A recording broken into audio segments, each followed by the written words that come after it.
Hi everyone, welcome back to another episode of Match Points with USPTA. I'm Ramona Husaru, and today I have the pleasure to be speaking with one of the most knowledgeable and experienced people in the tennis industry, Greg Lappin. Greg, thanks so much for being here. My pleasure. Awesome, so I'm really looking forward to this conversation. I've known you for many years. You have such a tremendous experience in the tennis industry. You've held so many different roles. You started off as a tennis professional and then went on to develop 2 athletic clubs. I believe each one had about 19 courts. You were the general manager for 300 people and served 13,000 members at the time. Right. You also served as the national tennis director for Lifetime Fitness, where you oversaw 21 tennis clubs. Right. And not to mention all the work that you've done with the TIA, USTA, with us at the USPTA. You've spoken at so many different conferences. So, I mean, there's no question that you have so much experience that you're bringing to the table. So today, I really would like to talk to you about what it takes to develop a purposeful and successful career in tennis. So from your experience and working with so many different people, what would you say are the key aspects to developing a successful career in tennis? I think the starting point for me would be to really understand that you have to ask the right questions. A tennis pro could have a career over here that could be less financially rewarding, less purposeful, less enjoyable, or they could have a career over here that brings them a lot more rewards. So that's what will be fun today, is we're going to discuss questions that I think have one and only one correct answer that hopefully will be beneficial to help tennis pros advance their careers. So what are some questions that people should ask? The way I view it is you have a starting point and you ask a series of questions till you get to the irreducible part where you can't ask any more questions. Then you really understand what your purposeful position is all about. To me, the starting point is to truly understand what is the purpose of a business. So with that in mind, what would you say that the purpose of the business that we're in is? Well, it was fun for me once. I gave a presentation at an URSA conference. There were 300 club owners there. So I asked the question, what truly is the purpose of your club or your business? And 150 answered to make money. The other 150 answered to give a great service. So it's fun. I let them debate for 15 minutes. Then I interjected the idea that the purpose of a business is to stay in business. Then when you ask the next questions, how do you stay in business? No matter what business it's in, we stay in business by solving a problem, fulfilling an unfulfilled need, or seizing an opportunity. And if we do that well, then the end point is to make money. It's not the starting point, it's the end point. And if we personalize that, it's the same for a teaching pro. Our responsibility as a pro is to fulfill a need for the employer. Maybe they need someone to run a high performance program. Maybe they need someone to take over the league program. Maybe there's an unfulfilled need where you can seize an opportunity where they don't really have a great high performance program. So you can come in and start that and add value to the industry. So I believe whether it's for the business or the pro, we look at it, how can I solve problems? How can I seize opportunities? That's great. So with that in mind, with the importance of developing a purpose for the business and for yourself as a teaching pro, what are we trying to do every day with tennis? The way I'd answer that is, first we have to understand why the customer comes to us. What's the purpose of the customer? And we want to know that people do not play tennis for tennis. People play tennis for the benefits of tennis. And we're fortunate to be in a sport that offers numerous benefits. For example, it's fun. I've always said, no one's ever said, it's too much fun, I'll never do it again. Second is exercise. There's numerous studies that prove tennis is the best overall form of exercise, cardiovascular-wise, but it's one sport that builds bone density as well as bone strength. That's unique. Also social. I mean, someone could be new to town to meet friends. It could be the husband and wife play or the father and the daughter, all the social benefits. So we could give a list that's 10 more benefits longer. So the customer plays tennis for the benefits of tennis. So it's our job as tennis professionals to have our antenna out and really perceive and understand what benefit is that customer looking for, and for us to match up what our lessons and our programs can do to maximize and meet those benefits. I really like that. And I think it ties in with the purpose of a teaching pro on a personal level, right? Like, why do they park their car in the parking lot every day and come to the tennis court? What is it that they're trying to do? And like you said, it's to serve one of these needs. What would you say that would be a good mindset or a step-by-step approach to a purpose that they would need to create to be able to deliver on the goals that you just mentioned? Well, you ask a fascinating and again, fundamental, critical question. Because a lot of people think they park their car in the parking lot and come in to perform a task. I'm feeding forehands.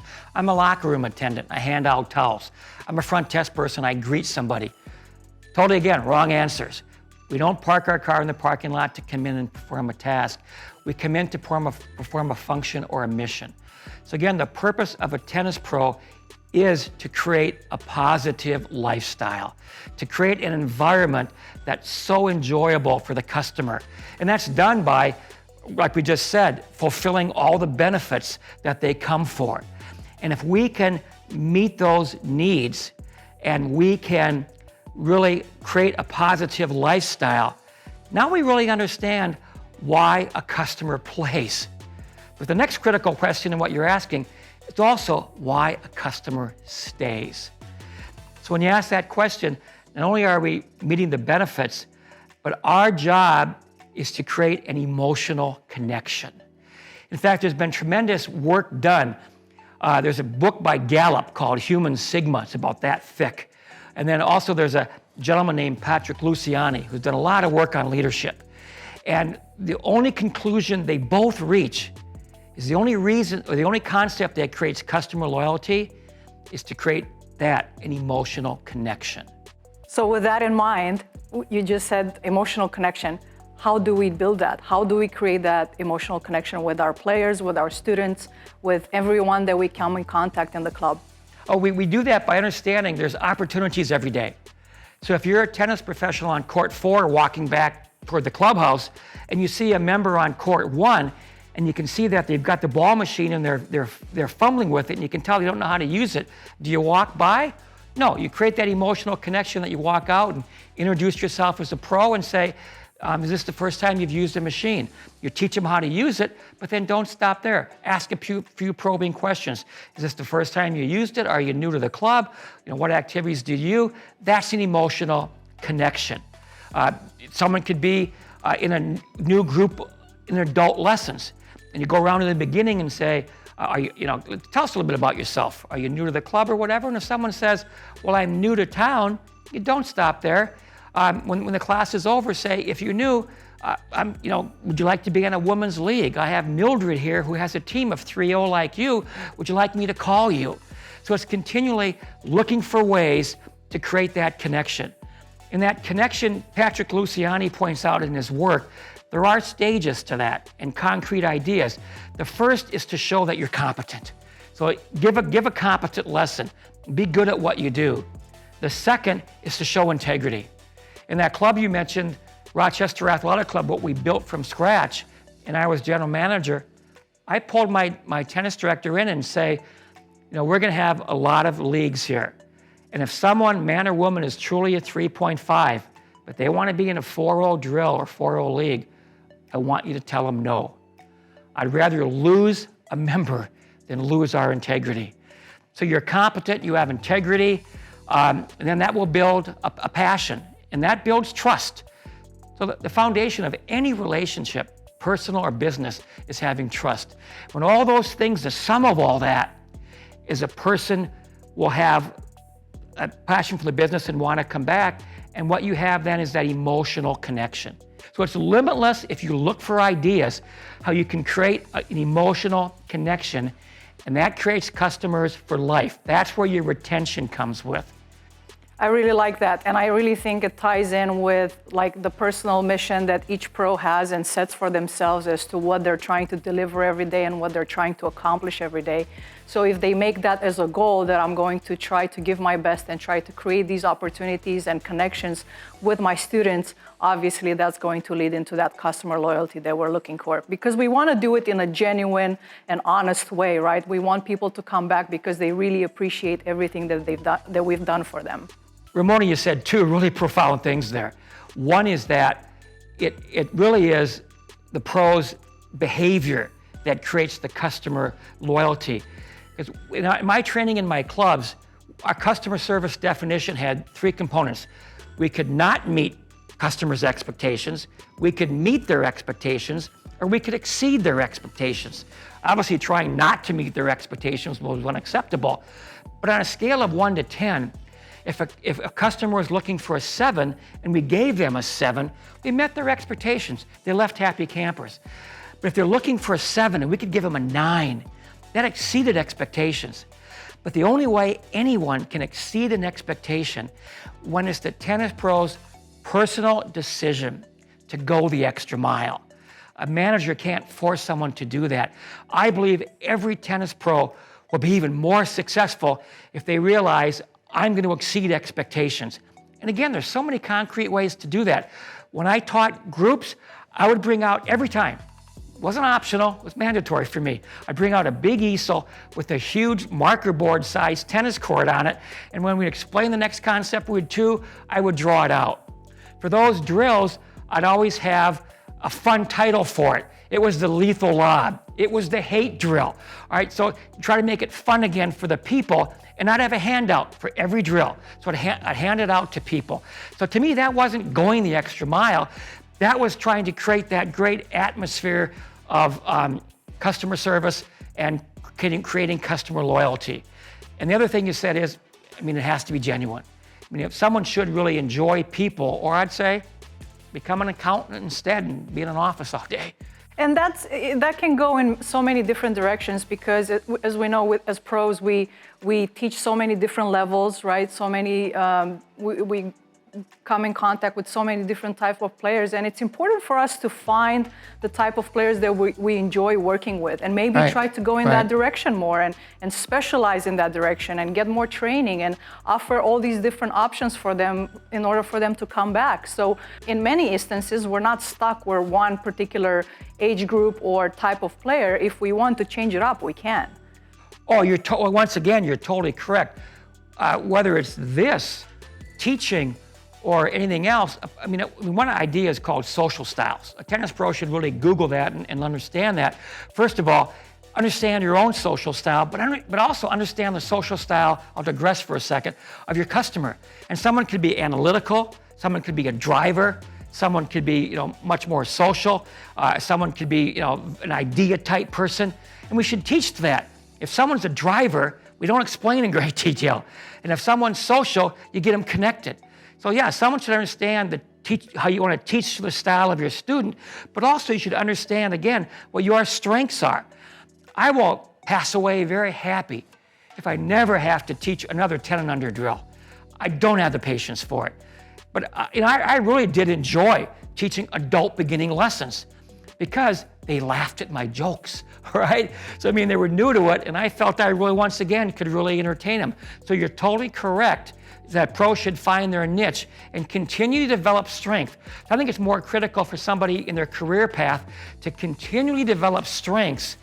And you know what? Really shy away from those weaknesses or things that don't entertain you. I believe that's the best use of your time. You'll be the most happy and you'll be the most successful. I really like that. I think it's such an opportunity that we have where we're exposed to 10 and under junior clinics, adult clinics. We're exposed to running tournaments, running events. So really trying these things out and finding what you really enjoy doing and doing more of that can really go a long way. No question. You've been in the position where you've hired many different people throughout the years, and we talked a little bit about the importance of the inner drive of the people that you're hiring. What are some of the tips that an employer is looking for other than the inner drive, and how can you spot those in the hiring process? Well, I think the key idea I use is an analogy of a bicycle. So a bicycle has a front wheel and a back wheel. The purpose of the front wheel is to steer. The purpose of the back wheel with the chain is to provide power. So again, I don't care if you're a tennis pro, a golf pro, sell automobiles. All of us in our careers only have 2 types of skills, We have front wheel skills and back wheel skills. To go on that deeper, we don't have time today, but very quickly, front wheel skills are how we steer through any encounter. So it's verbal and nonverbal. How good are your nonverbal communication skills? It's listening skills. Another topic that a pro really should get more and more proficient at, Google and understand, is not IQ, but EQ, emotional intelligence. And then a big part of that is leadership skills. Can you create a really good leadership environment? Again, there's not time. How do you handle conflict and resolution? How do you build a team? There's a whole list of that. So you could look at a whole list of front and back wheel skills and continue to develop those, because you'll only advance for the number of skills you have. So what an employer is looking for is, again, to solve a problem. I need these problems solved. You need these skills to solve them. Do I have those skill sets to meet the needs of the employer? Then back wheel skills, what power us through our job is task knowledge. Do I know how to run a tournament? Do I know how to string? Yeah, do I know how to teach high performance? Do I know what net generation is? Do I know how to use Excel, PowerPoint? Can I put together a budget? Do I understand the financial aspects? I have a whole list of both front wheel and back wheel skills that a tennis pro should know. And even from the start of your career, continue to love learning and advance your career, because if one thing I've really learned is, it's what you don't know holds you back the most, whether it's in life or a career. To be a learner, it's in your best self-interest, and that's the way I'd answer it, is continue to develop front and back wheel skills. I like that. So to kind of end on that note and to kind of summarize and maybe come up with some things that they could do at home and continue to grow and invest in themselves over the years, any tips for them that they can build these front and back wheel skills that you have for our audience? So in today's environment, it's so easy to gain that knowledge. First of all, the USPTA is a great resource. Podcasts like this, attend the local, sectional, or national seminars. You have a great wealth of excellent webinars. And also, I can't emphasize enough the importance of mentoring and networking. Join the USPTA mentoring program to learn from others or help somebody else. Networking. One job I had was an assistant pro at a country club. I gave this couple lessons. I was there 1 year because I luckily got a job as a head pro at a different club. I never thought about when I gave them lessons, I wanted to develop my own club. 5 years later, they become the backers for my first club. And in that first club, when I was tennis director, this gentleman came to me and said, I want you to be our tennis pro for our men's league. I'm going, gee, the only time they can drill is 8:30 to 10:30 at night. I've already been there all day. But I go, no, the extra mile, it's my responsibility to come back and give that drill. And all of a sudden, 5 years later, these people in Rochester, Minnesota, wanted to build a club. And they called this gentleman because he was in the construction business. And they were thinking of going to somebody else to help develop their club. And he goes, no, you got the wrong guy. You got to contact Lappin. And again, the grace of God, I went down there, was general manager, plus minority owner, and had 20 great years there. So my career right there is total networking. But when I did it, I didn't even know I was networking and didn't know the importance. It's critical to have a mentor or be a mentor and network. I like that. I really like that. And I also think trying out different things is super important. Just getting a little bit out of your comfort zone and keeping an open mind to trying new things. That's how you keep growing, right? Oh, no question. I've always considered myself not that creative, but a great thief. Okay, so again, I remember reading an article once about training, and then I developed my own training program. And again, attending a conference once, the fellow said, training doesn't begin with training. And that struck me, and then I realized training begins with establishing mission, vision, and values.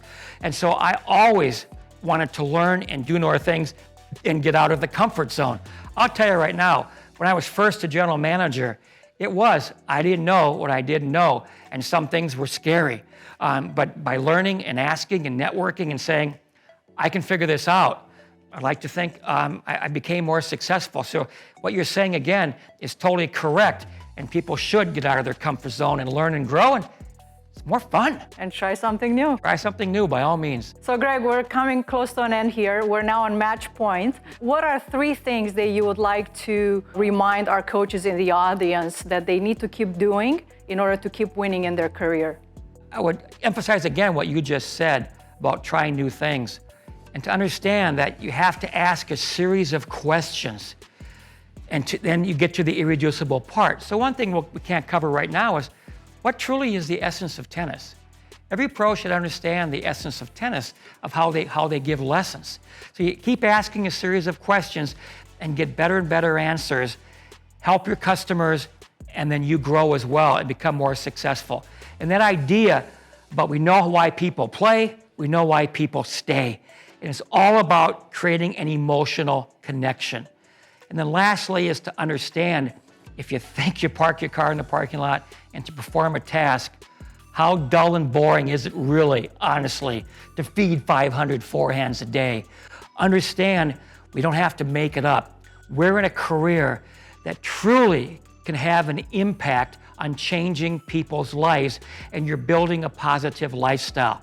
You'll make the most money, you'll be the most successful, and you never know what impact you could have on someone's life. And maybe I can end with a quick story, is that when I was at Flagship and giving lessons, I gave lessons to this woman, Mary. And then I left and went to Rochester, and all of a sudden, 20 years later, I moved back to Minneapolis to be National Tennis Director for Lifetime, and I see her in her deli. And I go, Mary, and she goes, Greg. And we hadn't seen her again in 20 years. And then she turns to me almost with a tear in her eye. And she said, Greg, you didn't know for those years I was on your team and took your drills. I lost both my parents, my mother and my dad, and my husband went through a terrible disease. We almost lost our family business, but luckily he survived. But I can tell you what got me through those years was the fun of your drills and the camaraderie I had with those other people. So I think everyone listening can tell stories like that. So go out and enjoy giving people the gift of health and fun and competition, and enjoy creating positive lifestyles for people. It's a worthwhile cause and purpose. Excellent. Thank you so much for sharing all your knowledge and expertise with us. I really like the storytelling, and I think it's so refreshing to know and to be reminded of how much impact we can have on our students. And we might even have no idea that we're doing this, but we're impacting them every single day through every single lesson that we're teaching them and the quality time that we spend with them. So thank you so much for everything today. We really appreciate it and hope to see you soon. Good, again, my pleasure. Thank you. That was it for today. Thank you very much for watching. I'm Ramona Husaru. See you next time.